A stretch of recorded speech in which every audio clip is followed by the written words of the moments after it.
Souls RNG, a game where you roll for flashy, rare auras, you go fishing, you complete quests, and basically you just test how lucky you really are in a world built on chance. But here's the thing, it wasn't always the way we know it today. So let's go back to the very beginning, the day the game launched to be exact, and see how it all started.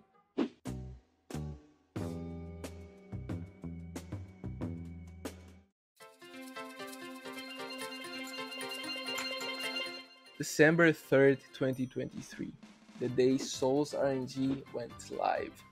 It wasn't the first RNG game on Roblox, but it absolutely changed the genre.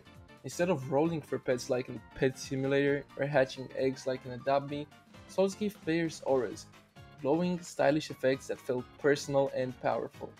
At launch, the game was simple but addictive. You rolled, you compared rarities with friends, and you bragged about your luck. Heck, even did flex battles with randoms just to check who was luckier. As time went on, features began to shape the game. Jake's workshop was introduced, letting players craft devices and potions. New biomes appeared, giving players unique spaces to explore and roll in. For a game about chance, the foundation was surprisingly solid.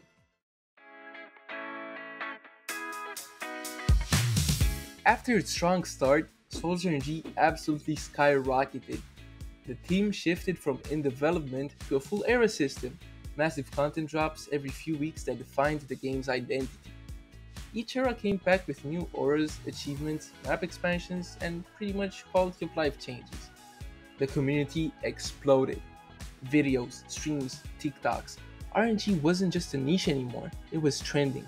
Souls RNG hit peaks of 100,000 concurrent players, rivaling Roblox's biggest simulators. This was the golden age of Souls RNG. Everything felt unstoppable until it wasn't.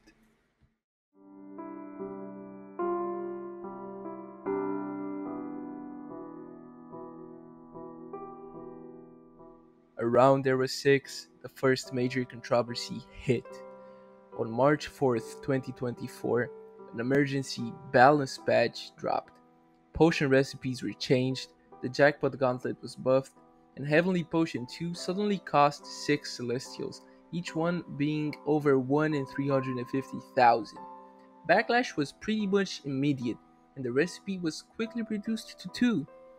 But the real disaster, well, that came when players who had already crafted under the old recipe saw their Celestials vanish.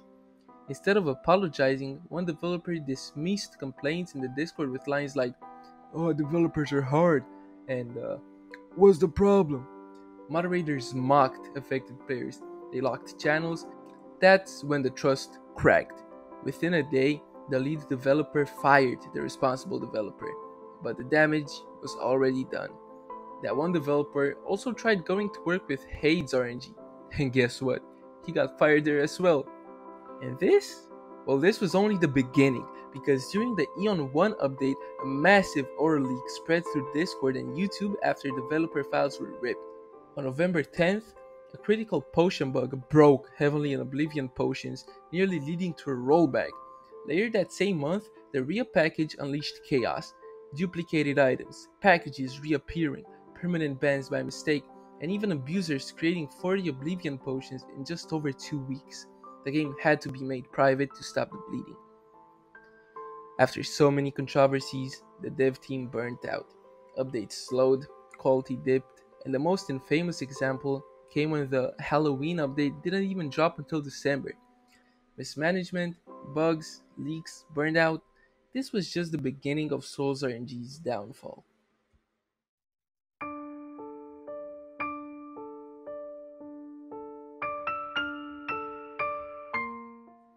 This was it.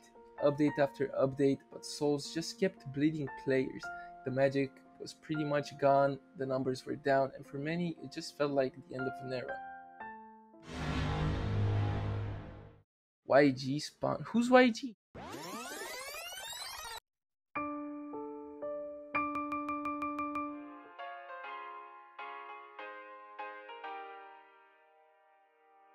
YG was the new owner and head of everything in Souls, and his presence was impossible to ignore.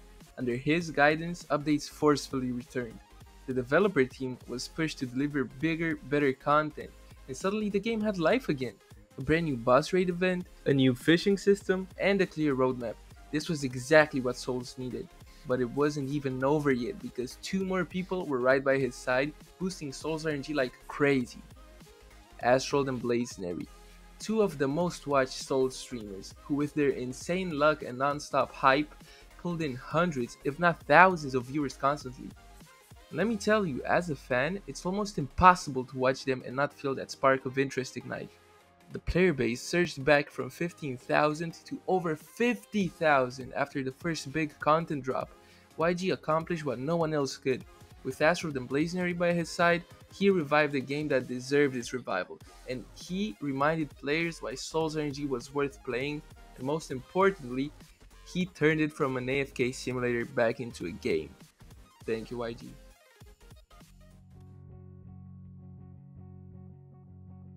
Well, yeah, this concludes the history of Souls RNG. Hype, drama, it's got everything it needs to become a movie. If you like what I do, please consider liking and subscribing, it helps me out a lot. Also, I'm hosting a VIP and VIP Plus giveaway, and there will be 2 lucky winners. Join the Discord server for more information. This was Sharky. Peace.